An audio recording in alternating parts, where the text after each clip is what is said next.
plus money and chasing your dreams.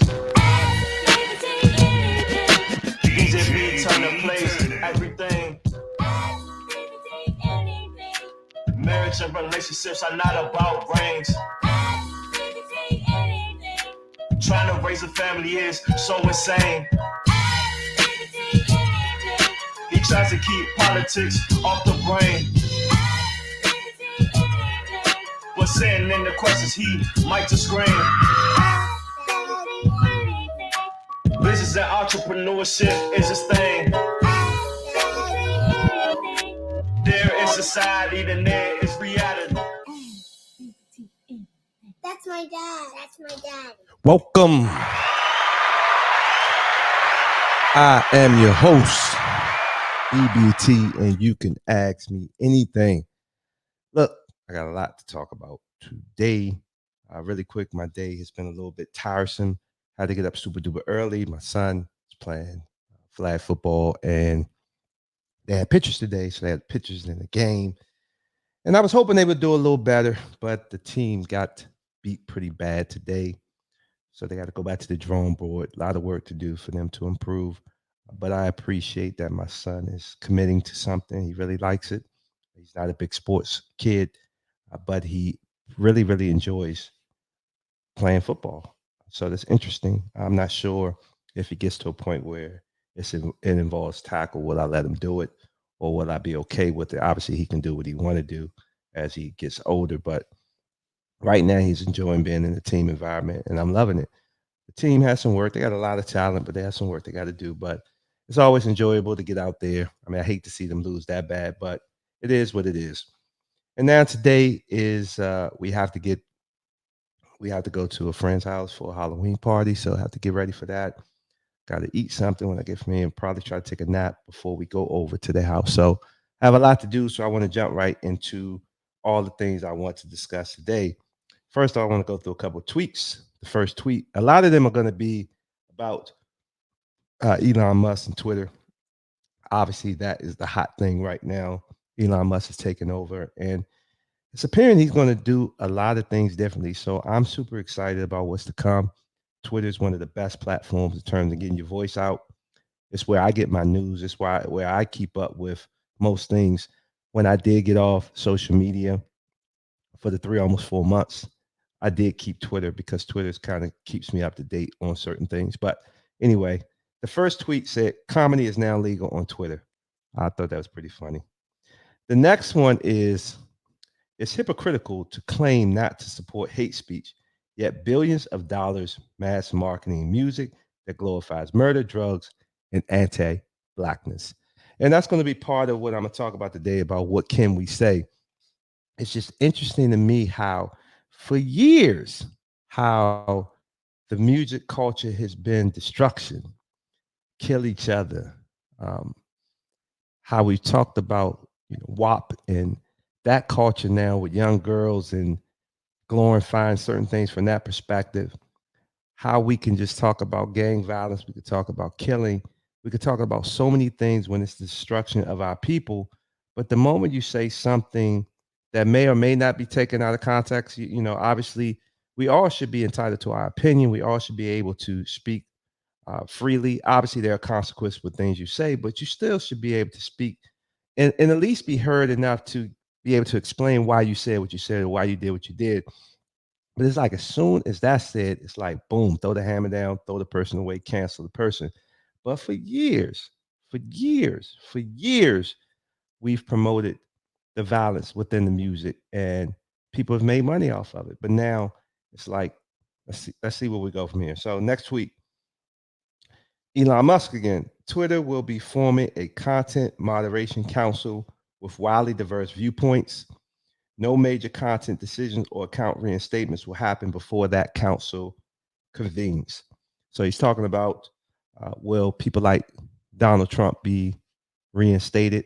I saw that Ye was reinstated, so I don't know if that kind of fit into this, but it's interesting that he's talking about a council to review diverse viewpoints. So there's another tweet about that because it kind of goes in a little bit more detail about that. But let me keep going. The next tweet, Mark Cuban says I'm looking forward to the Elon Musk era on Twitter. He is ready, fire, aim entrepreneur who will truly enjoy fucking with everyone who has an expectation of him. The only expectation you can have of Elon Musk is that he will flex his independence to show everyone who's in charge.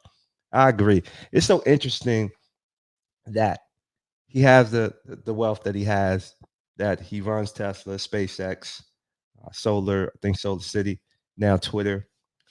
He has all of this money, has all of this power and influence, and then he tweets like he's a regular person. I mean, he tweets over and over again. He tweets a lot. So it's just interesting as he's making very powerful and life changing decisions for so many people, how it's going to be done in the sense that he's just kind of like jokingly saying something that affects so many people. So it's going to be very, very comical. It's going to be very interesting to see how it all plays out on Twitter. The next tweet, OJ Simpson says, "Congratulations to Elon Musk. Maybe now I can get verified." You can watch the video. He's just kind of talking about there's so many fake OJ Simpson accounts, and yeah, looking forward to OJ being verified. The next tweet, Primetime Sports says, Giselle now joins Eli Manning, Nick Foles as the only three people to take a ring from Tom Brady. I want to mix in a little bit of comedy. I thought that was funny. The next is, this wasn't actually from Twitter. This was from something I read on a YouTube, comments under a YouTube video. It said it took years for Forbes to finally list Ye as a billionaire, then took 5 seconds for them to say he's no longer a billionaire. Those narratives, boy, they would not crown that man as a billionaire. It took him yelling and screaming. And as soon as something didn't go his way, he's now no longer a billionaire. It's just funny how when they want to get across the point they want to get across, they're quick with it. So the next tweet, breaking: top companies to pull all ads on Twitter if new owner Elon Musk reinstates former President Donald Trump's account. So there's going to be a lot of fighting going on, especially around election time. And this is going to be crazy. Get your popcorn ready. You're in for a treat. The next tweet, breaking: Kanye West has been banned from the Islamic Republic of Iran. I can't say that name, has stated that while I strongly support his anti-Semitism, I cannot stand by a man who hasn't dropped a good song in a decade. I disagree. Kanye has put out a lot of good music. I love Donda. But I thought that this was, I don't even know if it was funny. Please don't. Matter of fact, I might edit this out. Anyway, next tweet. I think that's it. That's it. So that's all the tweets. I thought I had another tweet. Oh yeah. I'm sorry. I got 3 more tweets. 3 more tweets. The next tweet is, you mad at Kyrie for learning his history? I guess the Kyrie promoted Hebrews to Negroes, Wake Up Black America. I haven't watched that or read it, so I am going to, I think, watch it. Look like it's on Prime Video, so I'm going to watch that, and I may do a review on that. But I'm gonna talk about Kyrie in a second.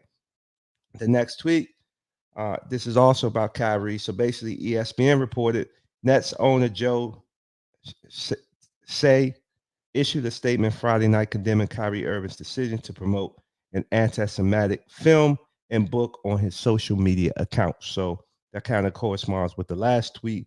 And like I said, I'll talk about that. The other part to this tweet said, what's wild is Joe Say rhymes with my company funds genocide, and he actually does. But Kyrie tweeting a link to a movie about Black Hebrews is the headline. I'm sorry, are we all just going to brush over the fact that the owner is participating in a genocide? So I don't want to get too political. I don't want to get into that, but it's just interesting. I just saw that and saw that perspective and wanted to share that. And then lastly, Elon Musk posts, good point. Being able to select which version of Twitter you want is probably better, much as it would be for a movie maturity rating. I like that. The rating of the tweet itself could be self-selected, then modified by user feedback. So there you have it. Now I have actually read all the tweets. I'm about a few minutes in, so let me try to get through some of these things. So I talk a little bit about Kyrie. So Kyrie, obviously very outspoken, and when he's outspoken, they attack, attack, attack. And it's been one of my gripes with sports for some time now. These are grown men; they making a lot of money. We want to plaster their contracts and certain things up on the billboard and dissect that to a T. The moment they say something, they get vilified. And regardless if you agree or disagree with the things that Kyrie is saying, why can't he say what he would like to say, especially if it's not about basketball or it's not about something specific to the team at that moment? It's like, I understand he makes a lot of money, but do you control this man's whole being? And I think that's how they look at it. While we're paying you, you do as we say. And I'm starting to see, and I think, and I don't know if it's going to be a continuous thing where more and more athletes speak out, because it seems like the moment that you do speak out, you're going to get put in a box and you're going to be labeled something. And I don't think a lot of people want to go through that scrutiny, so they just be quiet. But I think that if you have an opinion and if you have an opportunity to express yourself, express yourself. Especially, I also saw a tweet where someone said, you can't knock Kyrie for learning his history. Like, if he's learning things and he wants to share it, then he should be able to share it. But instead, it's almost like anything he says attaches, even if it's from his personal accounts, from his personal voice, it's attached to the team, and the team feel like they have to stand up and say, "Hey, we don't agree with this or that" when it comes to Kyrie. So it's just interesting. And back to the topic of the show, what can we say? It's like, on one breath, we can talk about killing, destroying each other, but then if we say something, we learn about a history and we make a comment, it's like, whoa, cancel that guy, get rid of that guy. He shouldn't be saying that. Let me ban this guy, or let me shut him up for a little bit. So it's not right, it's not fair. And hopefully, back to just kind of Twitter itself, maybe there will be a world in the future where you can say what you want and you won't get crucified for it, because that's just your thoughts, your feelings, your opinions. And I do like the idea of rating tweets or grouping tweets or certain things like that. So if you feel that that's your angle and what you want to discuss, you should be able to discuss it, and vice versa. So we'll see how it all plays out. But I just think it's very, very unfair for although he's an NBA player, he makes a lot of money. He should be able to express himself and be able to share his opinion, especially if it's something new that he's learning. Oh, I guess you could be like a Kwame Brown and you just be quiet for 19, 20 years. And then when you talk, they try to quiet you then, even though you're not even in the league no more. So it's almost like, while he's in the league, talking about Kyrie, you can't say anything that's detrimental to the team, not even in your personal life. So then when you wait and you're quiet, like Kwame Brown was, you're quiet, quiet, quiet, quiet, quiet. And then when you finally speak, it's almost like everybody's attacking you, trying to shut you up, because now you are a former basketball player. You're a former number one pick. So it's almost like what I've always said for years. Once you sign that deal, once you sign that contract, they got you by the balls for the rest of your life. And that's not fair. That's not right. And so, I think someone like me, I've always, why it took me so long to get my son into sports is because I see how it all plays out. And I'm like, I don't want my son's voice to be neutralized, because if, you know, there's other ways to make money. But anyway, I don't want to get into that. That's a whole different show. My point is, I think that we should have the ability to speak our mind, share our opinions, and hopefully with Twitter, with changes with that, with other social apps that are coming out, we will have the opportunity to do so. So, yeah. So let me jump into this Antonio Brown thing. So let me be very honest. Because remember I mentioned to you all, I don't really follow the news, although it seems like I'm watching more and more, especially now that I'm back on YouTube doing my show. But I'm not someone that kind of reads every story in detail. And plus, I don't follow sports like I did when I was a kid growing up. And so I do sometimes see a headline and I think, oh boy, Antonio Brown again, Antonio Brown again, Antonio Brown again. Now, I'm also someone that's like, why are they going after that man like that? So I'm always thinking like something is up. But still, I've never taken a chance to even listen to an Antonio Brown and hear what's in his head. All I do know, he was one hell of a football player, and now he's crushing it in hip hop and in music. So he can't be that off if he can have the success he's had playing a sport and being pretty much a certain, depending on opinions. At one point, he was the best receiver in the game, and then come out, leave football, and now has success in another career. So I'm gonna let you hear a little bit from him because the other part and where I was going with this, I sometimes listen to clips and I'm like, oh man, what is Antonio Brown done now? So I sometimes fall into this belief that, oh, he's a hothead, he's this and that. Although I'm different, I'm always trying to say, I'm gonna go opposite of what everyone is saying and let me check it out. I just haven't done it with him.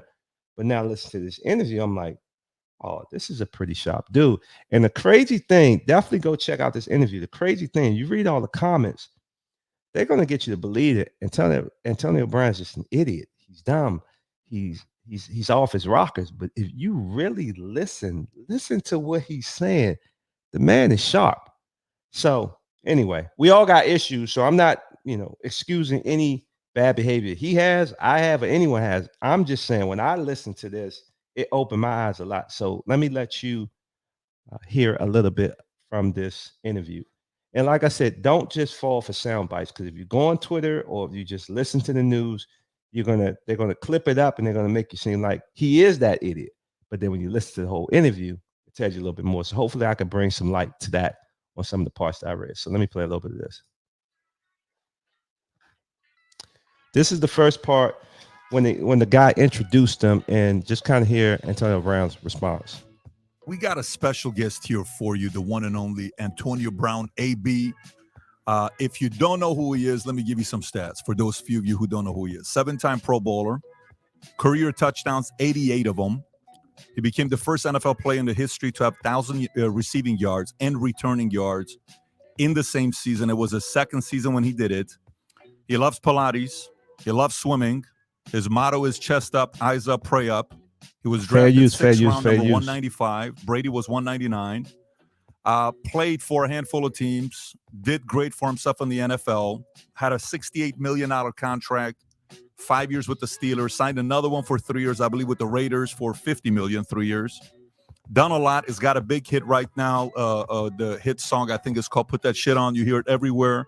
NFL players are dancing to it. Josh Allen is dancing to it. I saw Cardi B even dancing to it. I saw LeBron and Draymond Green dancing to it. But there's also a lot of other stories to talk about. You're still the president of Donda. You have very good relationship with Kanye. There's a lot of other things that's going on that we want to get into. But with that being said, it's great to have you on. Thank you for being on the podcast. Thanks for having me. How you feeling? I feel really good, man. I feel like the intro was good, but it was like, you told people what I did and not really who I was.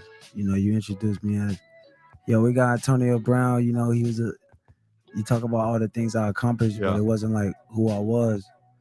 You know what I mean? So, it's just like, the point of reference of right now, it's like, I'm not looked at upon as a human. You just introduced me Antonio Brown, a human being, a father, a guy who persevered from the street of Liberty City to, the real things, you just listed off like what I did, as far as who I am, it's a different. So, in life, when you treat people as, not a person and just, it can't be just, people of my kind just got value for what they do. And we become who we are based on what we do. And that's how we get accepted in this world on what we do when we are just, human beings. So I'm not just Antonio Brown, the guy who had success in the NFL, or a guy who did all these accomplishments. I'm a person, first off. I'm a father. I'm a man of God. I got responsibilities. I got principles, the same as you or the same as anyone else. So, let's get this clear before you introduce me as a guy who was used for entertainment for other ones' clout or their pockets. Let's be clear that I'm a person first and foremost, So definitely. So this kind of started the interview off bad. I think that Antonio Brown was offended. Like he said, I'm a person, but you just acknowledging my accolades versus digging a little bit deeper into my accomplishments and stuff that you can just go on Google and get. And so, from my perspective, and just listening to that, he's right. Like, I'm not playing football no more. Obviously, you're interviewing me because of the success I've had in the football field, but now I'm having success in doing other things. So I think that it's important to understand what he's saying because remember, he also understands that he gets such a bad rep in the press. So, like I said, someone like me that's really listening to him for the first time, I'm like, wow, okay. I didn't look at it like that because all I hear is Antonio Brown did this, he did that, he did this, he did that. So if you're going to invite me on on your podcast, like let's dig a little bit deeper. Introduce me as the person who I am, not what I've done in the past or where I'm labeled at as this troublemaker or this jerk or whatever the case may be. So that was the first part. So let me jump into the next part. In this next part, they talking a little bit about CTE. Well, I don't know if I could just, sum up who I'm really is. It's a lot of, scrutiny. It's a lot of distraction. It's a lot of, monetization. It's a lot of saturated. There's a lot of things that's being done or said on my behalf, so it could have a lot of clarity. So, it's hard for me to, sum up who I am, but hopefully my actions over the living, over the course of my time, details what I do, because a lot of things I do get overlooked. Obviously I was a football player, one of the top football players that was able to walk off the field and start another career. No one's doing that or having the opportunity to do that. And, the same thing the NFL talk about with CTE, that's the same thing they cover up from the protections of players that doctors experience. That's the same thing they call you crazy that you got, You know what I mean? What do you mean by that? I mean, exactly what I said. The same thing that the NFL guys know that guys are dying for. I didn't walk off the field. I walked off the field because I don't want CTE. You guys know what CTE is, right? Of course we do. So what is it? So what is it? So you walked up. No, I'm asking you, do you understand what? So yeah, this started the heated debate because right after that, the guy goes into bringing up a hit that Antonio Brown received, and if you follow anything about Antonio Brown, you can look it up on Twitter or you could probably Google it. A lot of people like to say this is when he turned from Antonio Brown to AB. So they're basically trying to imply that he got CTE from that hit that messed him up. And Antonio Brown is like, listen, the only way you could truly diagnose CTE is if you're dead. And you're trying to say I could potentially have CTE from that hit, but I'm here. And I walked away from football without CTE, meaning I'm not dead. So it's just crazy, but it started a whole heated exchange, and I think that and you can watch the interview in its entirety. It's called Antonio Brown opens up about Tom Brady, Kanye, and his past heated interview from Valuetainment. So I don't really want to go into any more of that. You can listen to and form your own opinion. My thoughts are I got what Antonio Brown, what AB was saying in terms of, listen, like you want to do this and do that. But the reality is, I'm here and I left the game on my terms. And so let's talk about something else. But anyway, you can go and draw your own opinion from that. So I'm not going to get into the whole Brady thing. They had long pauses where nobody was talking. The main host, you could tell he was extremely frustrated. The other guy, I thought he pulled it together really well. He's from close to where AB's from in Miami. I thought that he did a really good job of just trying to pull it back together. It seemed like he could relate to AB a little bit better than the main host, but definitely they kind of got through it. And then the last hour actually ended pretty good. They were having small talk, asking about cars, asking about uh, who his favorite hip hop artists are. Was asking him like who his favorite receivers are, and then I really like this part at the end where they were talking a little bit about. Oh, before they go into that, they was asking him about books. So let me read this part. Let me play this part right here. And once again, fair use, fair use. This is for educational purposes only. Valuetainment is okay with me playing this. I'm just trying to show a different side from everything that is coming up with the clips and the sound bites. So here you go. Do I like to read autobiography, bro? Yeah, man. I just like, huh? I mean, I don't want to single nobody out, man. You know what I'm saying? I just like to read about, ancient literature, I just share with my son. My son's a big reader, so when he read a book, I usually pass it to him and we just, break through it. So yeah, I feel like reading is really good, to give you the peace and quiet. It's kind of like swimming. You're just reading your conscience and kind of relax. So try to educate myself with a few books and Those autobiographies it's a special way to tap into somebody's personal achievement. Exactly, yeah. You get to learn from that. Of course, I get to take their point of view. Exactly. So it's kind of that's inspiring, and you just research people, all people of just different statures and motivation, and see their mental fortitude. Like Pete said, he was in the army, so it take a certain level of mental fortitude to be able to put yourself in that position, to know that you can risk your life, or you can, or you sacrificing your life. So it take a strong mental fortitude for a belief for that human to be able to put itself in that position. So I kind of try to look at the broader perspective of what bring the best out of people and what shape their mentality, so shape a better mentality in me.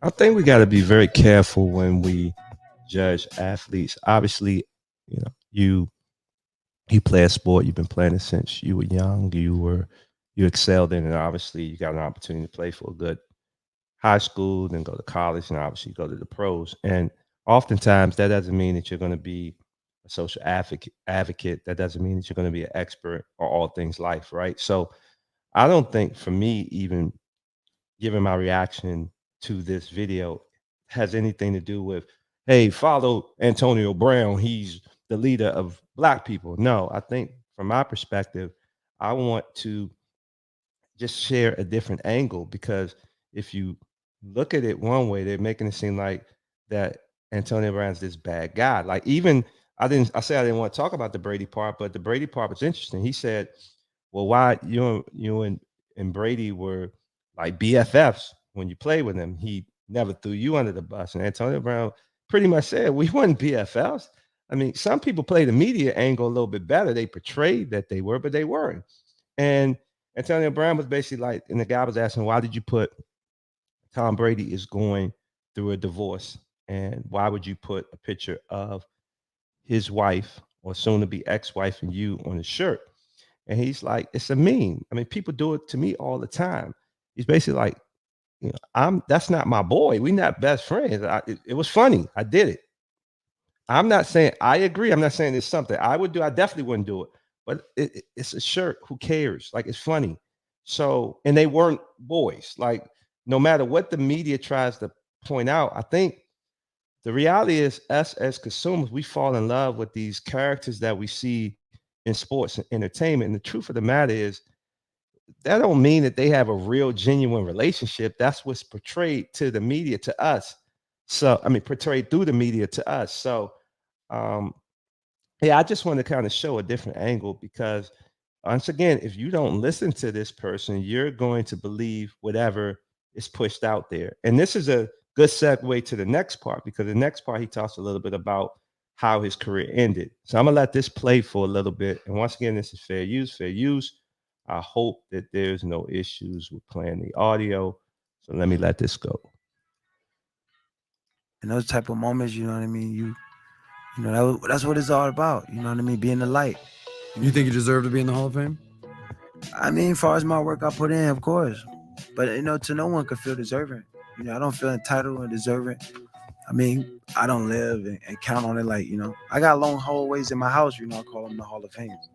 Because at the end of the day, man, as long as you conducive and peaceful with yourself about your work, I can't be, over analytic or overly emotional about someone else who probably don't know about football, or just write about football, kind of know, but kind of never was in that position of being a receiver and being decisive, ruthless, and aggressive.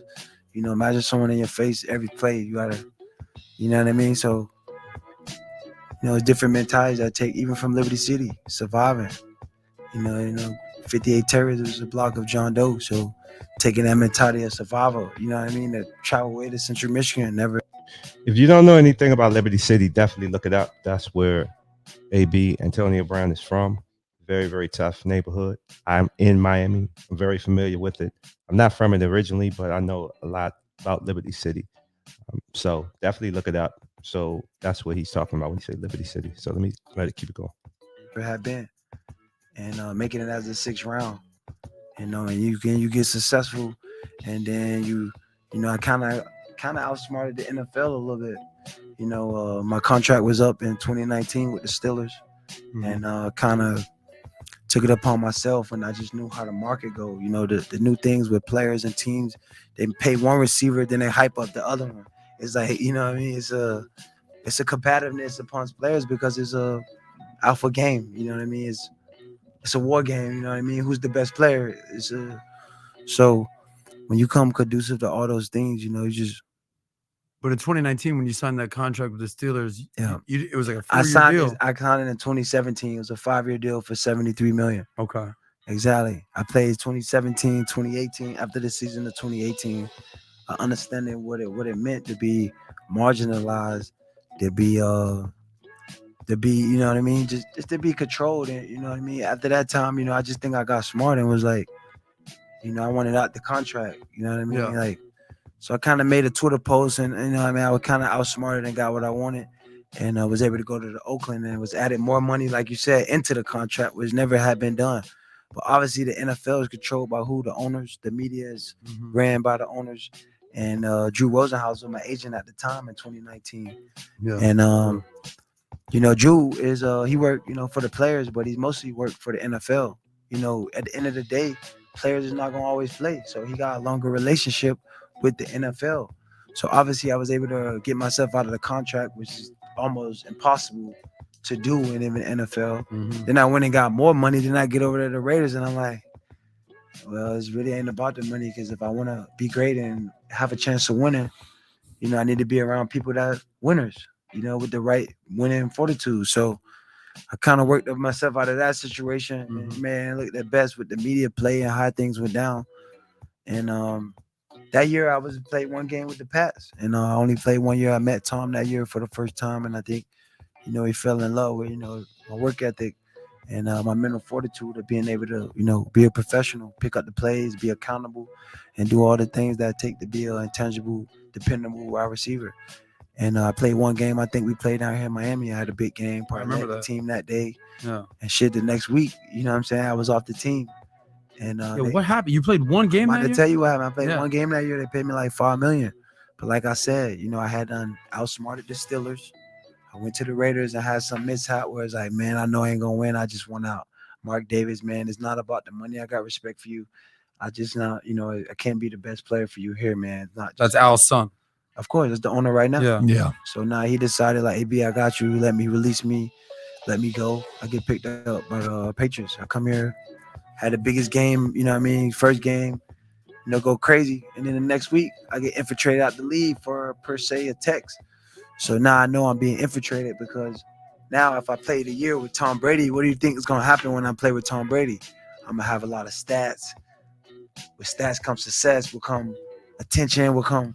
So now a guy by the name of Darren Heitner, you probably know him, local guy. I know Darren Heitner. Of course you know him. Of course. So now it's the off season of that year.